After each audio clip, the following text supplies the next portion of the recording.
Wala kristal na tubig, malalaking rock formations at lunti ang kapaligiran, ilan lang yan sa mga dinarayo ng ating mga kababayan sa isang tagong paraiso sa Nueva Ecija.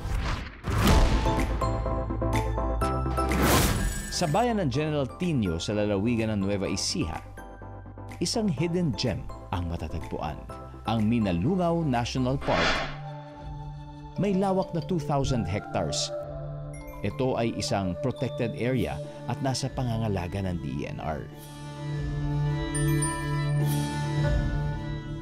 Kabilang sa mga dinarayo sa Minalungaw National Park, ang emerald green water ng Peñaranda River.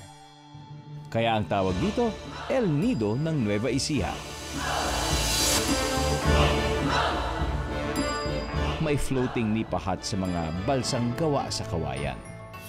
Sa pampang naman ng ilog ay may mga kubo rin kung saan pwedeng kumain at magpahinga ang mga bakasyonista.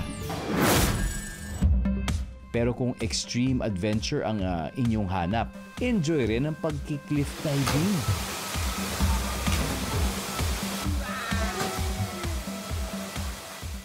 Pwede ka rin mag-trekking sa concrete stairway na may 1,000 steps papunta sa taas ng burol. Mula doon, tanaw na tanaw ang kamanghamanghang view ng Sierra Madre Mountain Range.